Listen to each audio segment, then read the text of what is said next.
नमस्कार। आज हम एक विशेष कुंडली लेकर आए हैं। ये कुंडली इस समय मध्य प्रदेश के मुख्यमंत्री माननीय श्री शिवराज सिंह चौहान जी की कुंडली है। मैं सेलिब्रिटी की कुंडली पर भविष्यवाणी कभी नहीं देता। ये पहली कुंडली है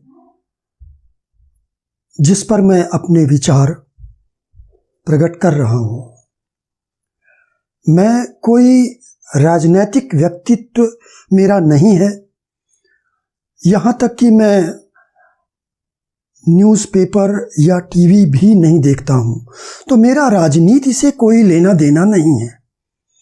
बस एक इच्छा उठी क्योंकि इस समय मध्य प्रदेश के चुनाव होने वाले हैं विधानसभा के, तो एक आम व्यक्ति की तरह मैंने सोचा कि मुझे ऐसा लग रहा था कि इस बार शायद शिवराज सिंह चौहान ना आए, बीजेपी ना जीते, कुछ ऐसा मैं सोच रहा था। ये मेरी अपनी व्यक्तिगत सोच है, मुझे कोई ज्ञान नहीं है राजनीति का। तो मेरी अपनी व्यक्तिगत सोच ये थी कि शिवराज सिंह इस बार मुख्यमंत्री नहीं बन पाएंगे। तो मेरे मन में इच्छा हुई कि मैं इनकी कुंडली देखूं। तो इंटरनेट से मुझे ये कुंडली इनकी मिली, तो मैंने कुंडली देखा और इस कुंडली ने मेरे सभी विचारों को निरस्त कर दिया। मैं जो भी सोच रहा था वो इस कुंडली ने उसे गलत सिद्ध कर दिया। इसलिए मेरे मन में इच्छा जागृत हुई कि मैं आप लोगों के समक्ष शिवराज सिंह चौहान जी की कुंडली का विश्लेषण करता हूं। शिवराज सिंह चौहान जी का जो जन्म समय मुझे मिला वो है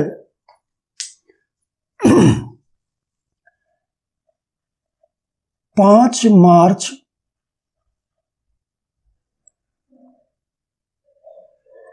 1959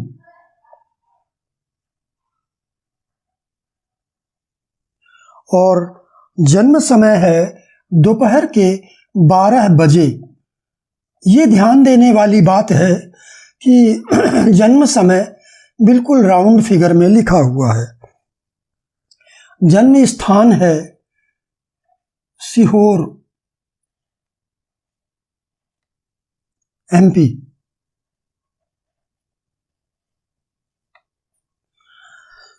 ये मुझे इंटरनेट से मिला था।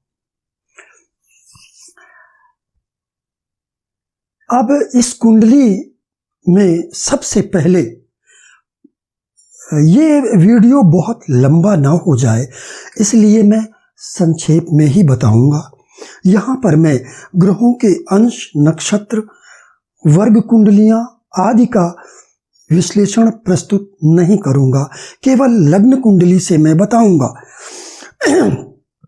सबसे पहले हम देखते हैं कुछ 2-3 ग्रह ऐसे हैं इनकी कुंडली में जो बहुत ही सशक्त हैं और कुछ कहानी कह रहे हैं। तो हम जरा उन 2-3 ग्रहों के बारे में समझ लेते हैं। सबसे पहला ग्रह लग्नेश, लग्न और लग्नेश। तो अब देखिए आप कि लग्न में मंगल बैठा है। मंगल सप्तम और द्वादश भाव का स्वामी है। मंगल एक क्रूर ग्रह है जिसे कैप्टन कहा जाता है। मंगल एक सशक्त ग्रह है। अगर मंगल लग्न में स्थित हो जाए तो व्यक्ति साहसी होता है, निडर होता है, निर्दयी भी होता है। तो ये व्यक्ति को साहसी एवं सशक्त बना रहा है। व्यक्ति के स्वभाव को साहसी, निडर एवं थोड़ा क्रूर भी कह सकते हैं, निर्दयी बनाता है। अब लग्नेश शुक्र लाभ भाव में गया है। लाभ भाव वृद्धि स्थान कहलाता है। जो ग्रह भी लाभ स्थान में जाएगा उसके कारकत्वों की, उसके स्वामित्व की वृद्धि होती है। लाभ भाव प्राप्ति स्थान भी कहलाता है। यहां से बहुत कुछ प्राप्त होता है, खास करके धन निश्चित रूप से प्राप्त होता है, क्योंकि लाभ स्थान है, आय स्थान है। तो यदि लग्नेश एकादश भाव में गया है, एकादश भाव बड़े भाई का भाव है, तो ऐसे व्यक्ति को यदि लग्नेश एकादश में जाता है तो ऐसे व्यक्ति को अपने बड़े भाई और अपने बुजुर्गों की अनुकंपा प्राप्त होती है, उनकी कृपा प्राप्त होती है, उनकी सहायता प्राप्त होती है। लेकिन दूसरी तरफ ये लग्नेश नीच बुध के साथ स्थित है, नीच ग्रह के साथ। तो अब क्या अर्थ बदलेगा? अब ये अर्थ बदलेगा कि इनके बड़े भाई से संबंध अच्छे नहीं होंगे। दूसरी बात, लग्नेश जब एकादश स्थान यानी वृद्धि स्थान में जाएगा तो चूंकि लग्न का प्रमुख कारकत्व आयु है, तो ये आयु की वृद्धि करेगा।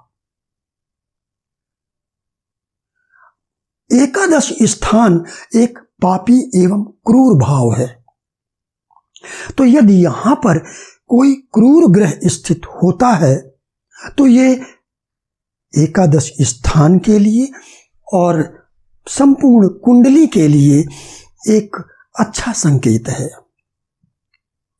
क्योंकि क्रूर ग्रह भाव की क्रूरता को समाप्त कर देता है। तो अब लग्नेश यहां क्रूर ग्रह के साथ स्थित है, यह भी बता रहा है कि ऐसा व्यक्ति सशक्त स्वभाव का होता है।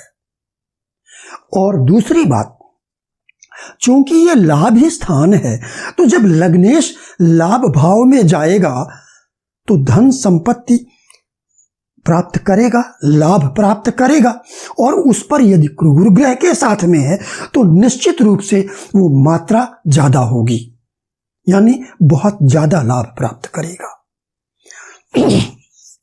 तो ये तो लग्नेश के फल हैं। अब लग्नेश किसके साथ में स्थित है?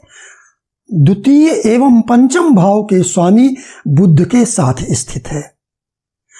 द्वितीय भाव का स्वामी बुध एकादश में गया है।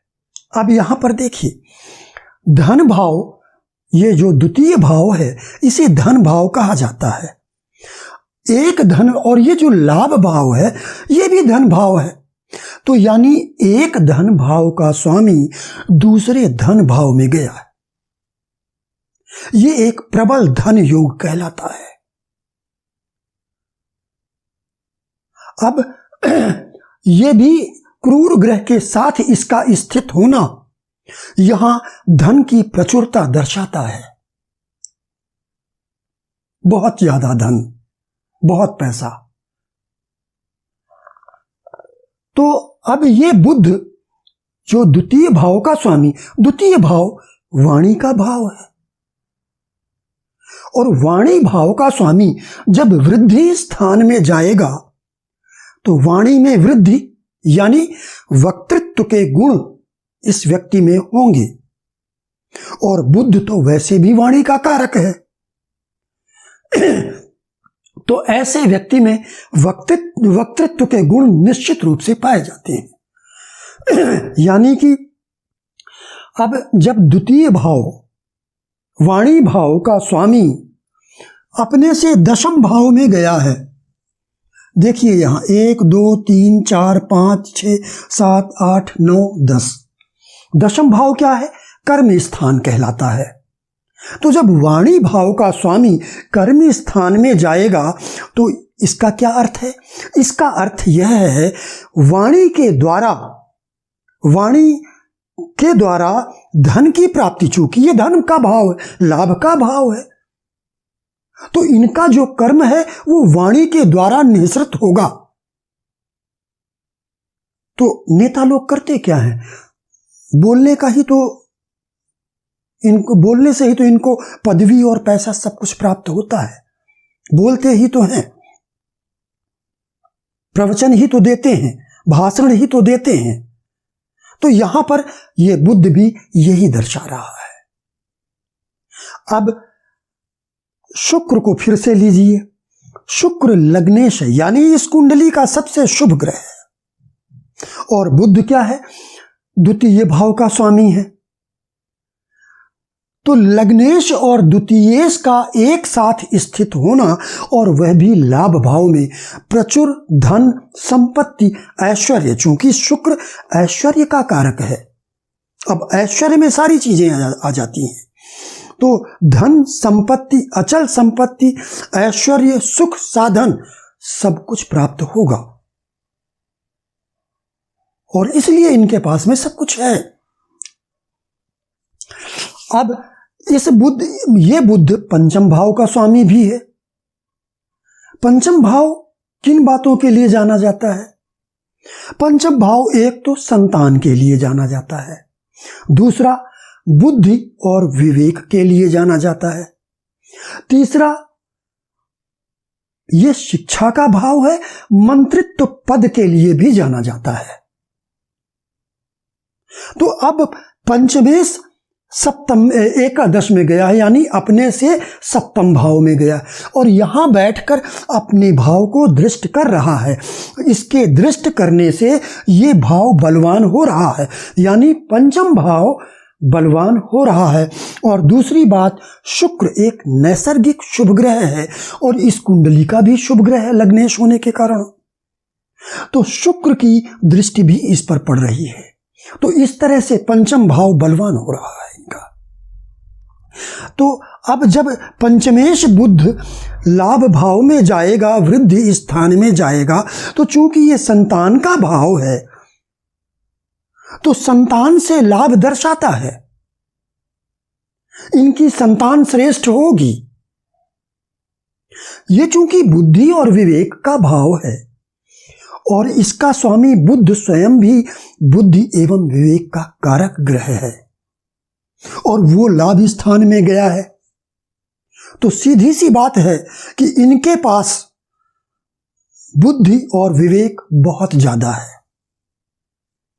शार्प माइंडेड व्यक्ति। और चूंकि ये पंचम भाव नीतियों का भाव भी है, भावनाओं एवं संवेदनाओं का भाव भी है, तो इसलिए ये व्यक्ति को नीति निपुण बनाता है। और नेतागिरी में तो नीतियां चाहिए, चाणक्य नीति, विदुर नीति, शकुनी नीति। तो ये नीतिवान भी बनाता है व्यक्ति को। इसके अलावा ये जो पंचम भाव है, ये पंचम भाव चूंकि मंत्रित्व पद के लिए देखा जाता है, तो जब पंचमेश एकादश में जाएगा, यानी वृद्धि स्थान में, लाभ स्थान में, तो ऐसे व्यक्ति को मंत्री पद प्राप्त हो सकता है। दशाएं अच्छी होनी चाहिए। अन्य ग्रह भी अगर सहयोग दे तो निश्चित रूप से ऐसा व्यक्ति मंत्री पद प्राप्त कर सकता है। कुछ अन्य योग भी होने चाहिए। तो इनकी कुंडली में तो है, आगे अभी और बताएंगे। अब यहां पर लग्नेश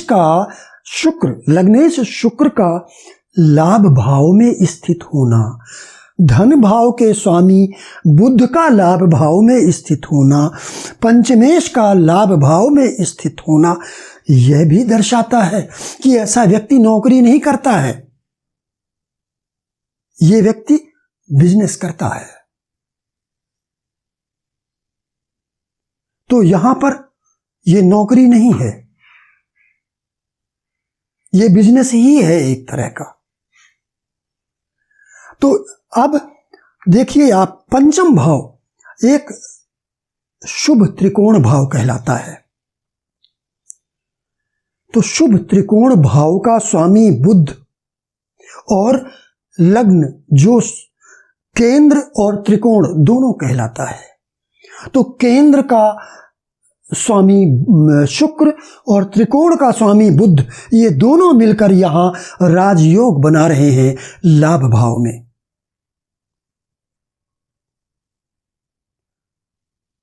तो एक तो प्रबल धन, चूंकि बुध द्वितीय भाव का स्वामी है, तो बुध के साथ मिलकर प्रबल धन योग भी बना रहा है और यहां राजयोग भी बना रहा है। तो राज सत्ता पर तो काबिज होंगे ही।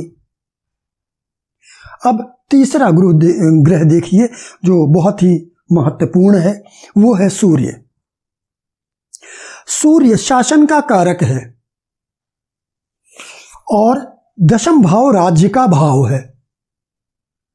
अब राज्य के भाव में राज्य शासन का कारक सूर्य स्थित है। सूर्य यहां पर दशम भाव में दिग्बली हो जाता है, बलवान हो जाता है। और चूंकि शासन का कारक है, तो ऐसे व्यक्ति को शासन से अनुग्रह प्राप्त होता है, शासन से लाभ प्राप्त होता है। ऐसा व्यक्ति को सरकारी नौकरी भी मिलती है, और नौकरी अगर नहीं है, प्राइवेट सेक्टर में है, तो भी शासन से लाभ प्राप्त होता है। तो वो लाभ इनको दिलवा रहा है, ये शासन में है, शासन चला रहे हैं, मध्य प्रदेश के मुख्यमंत्री हैं। तो ये सूर्य, और सूर्य राजनीति का कारक ग्रह भी है, इसलिए ये राजनीति भी कर रहे हैं। अब ये सूर्य चतुर्थ भाव का स्वामी है। चतुर्थ भाव किन बातों के लिए देखा जाता है? चतुर्थ भाव पहले तो मां के लिए देखा जाता है। अगर चतुर्थ भाव का स्वामी दशम में जाकर बलवान है, यहां पर सूर्य बलवान है, दिग्बली है, तो यदि चतुर्थ भाव का स्वामी दशम भाव में बलवान है और चतुर्थ भाव को दृष्ट करता है, तो इनके जीवन में मां की बड़ी महत्वपूर्ण भूमिका होती है।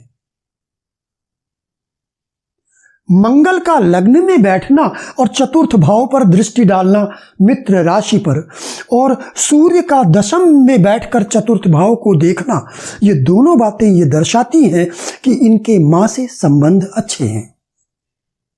तो चतुर्थ भाव मां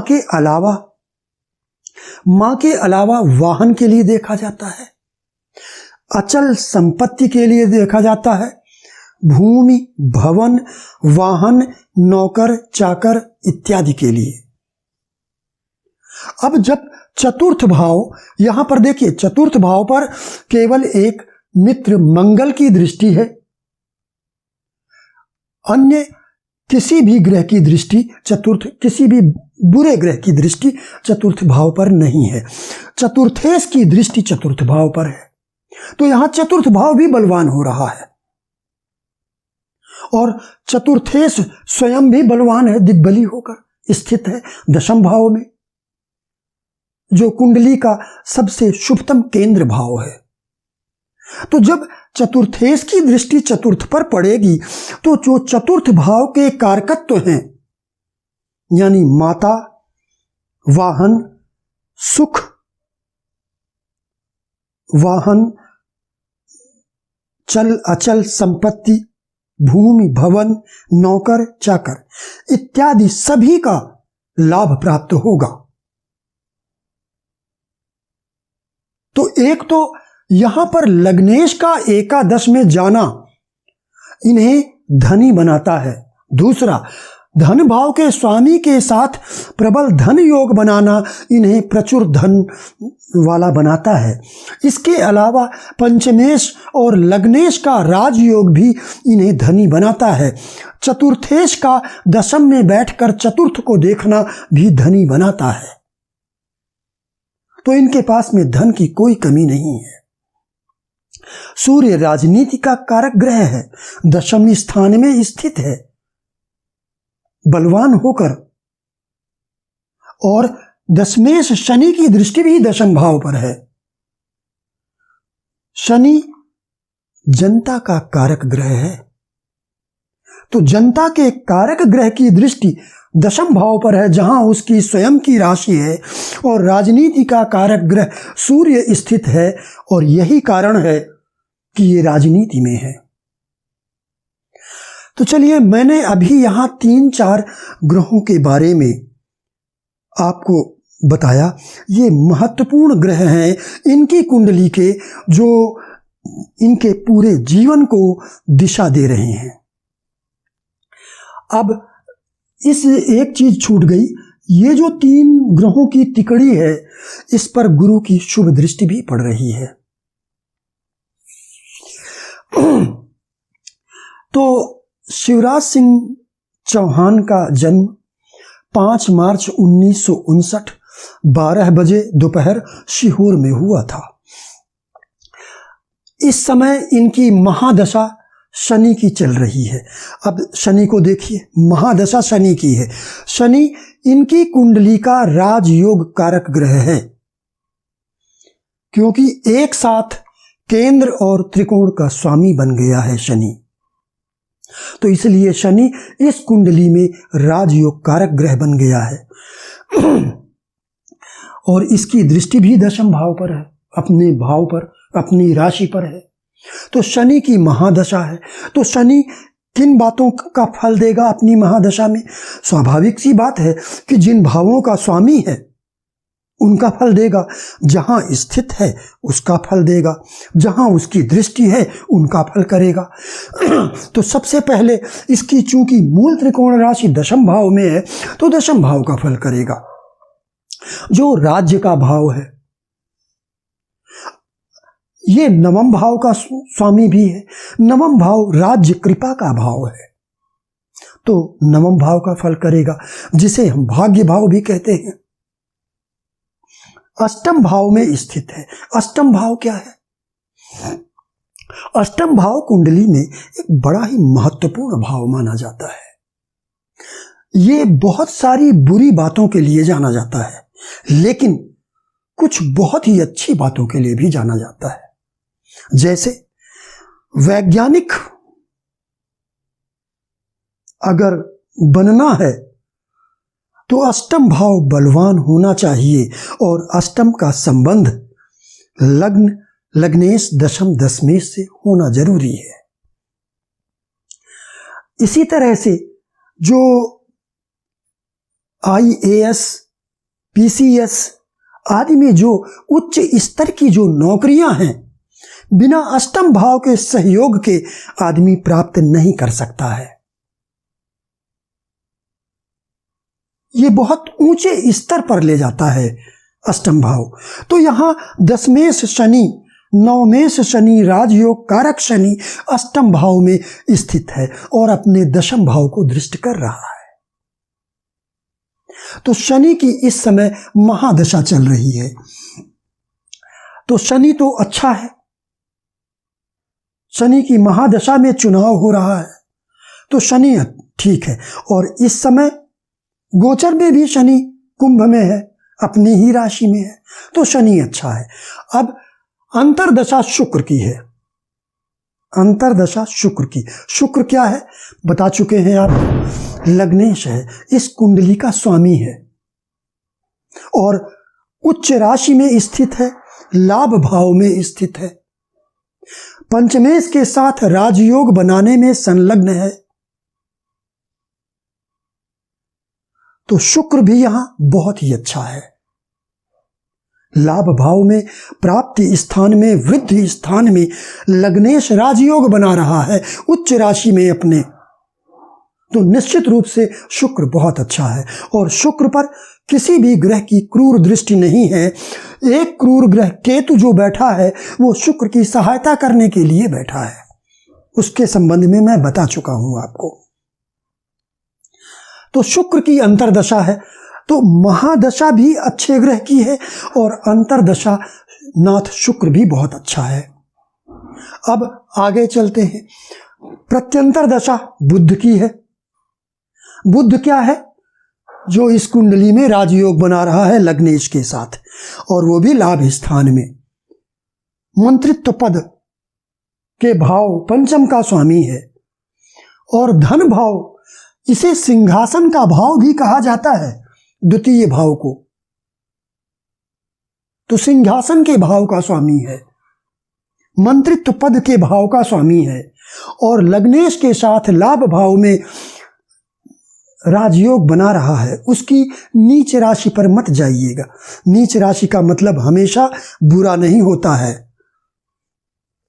तो यहां ये राजयोग बनाने में संलग्न है। तो बुध में शुक्र की प्रत्यंतर दशा है, तो क्या बुध बुरा फल देगा?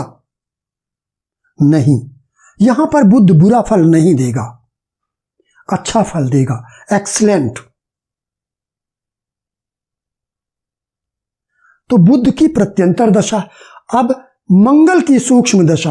मंगल की सूक्ष्म दशा 2 दिसंबर से शुरू होगी।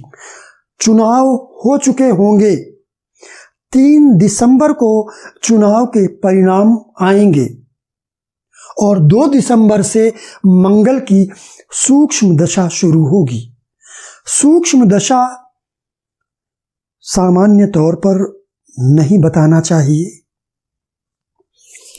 क्योंकि सूक्ष्म दशा के लिए जन्म समय का बिल्कुल एक्यूरेट होना जरूरी है। 1 मिनट का अंतर भी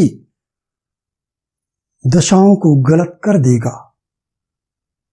लेकिन यहां पर मैं बता रहा हूं, 2 दिसंबर से मंगल की सूक्ष्म दशा शुरू होगी और 12 दिसंबर तक चलेगी। मंगल को देखिए, लग्न में स्थित है और अपनी राशि को देखकर बलवान कर रहा है। ये सप्तम भाव का स्वामी है मंगल, लग्न में स्थित है। सप्तम भाव क्या है? सप्तम भाव पद प्राप्ति का भाव है। सप्तम भाव पद प्राप्ति का भाव है, और ये लग्न में स्थित होकर इस भाव को बलवान कर रहा है, और इस पर गुरु की शुभ दृष्टि भी है। तो बुध में मंगल की सूक्ष्म दशा होगी। जनरली बुध में मंगल या मंगल में बुध अच्छी दशा नहीं होती है, लेकिन यहां पर यह दशा अच्छी जाएगी। और उसका कारण है कि यहां लग्नेश बलवान है, अच्छा है। दूसरी बात, बुध लग्नेश के साथ राजयोग बना रहा है। तीसरी बात, बुध 2 शुभ भावों का स्वामी है। और मंगल को लीजिए, मंगल एक क्रूर ग्रह है, तो यदि क्रूर ग्रह केंद्र का स्वामी बनता है तो उसकी क्रूरता समाप्त हो जाती है, और फिर ये दूसरे शुभ भाव लग्न में स्थित है, इसलिए यहां मंगल अच्छा है, ठीक है। द्वादश भाव का स्वामी है, लेकिन द्वादश भाव न्यूट्रल भाव है। द्वितीय और द्वादश भाव ये न्यूट्रल भाव कहलाते हैं। इनके स्वामी जहां स्थित होंगे या उसकी दूसरी राशि जिस भाव में होगी उसके अनुसार फल देते हैं। तो यहां पर मंगल भी अच्छा है। तो दशा होगी शनि शुक्र बुध मंगल की। तो ऐसे समय क्या हम ये कह दें कि शिवराज सिंह चौहान हार जाएंगे? नहीं, बिल्कुल भी नहीं, बल्कि जीतेंगे और बहुत अच्छे अंकों से जीतेंगे। मैं समझ रहा था कि इस बार बीजेपी नहीं आने वाली है,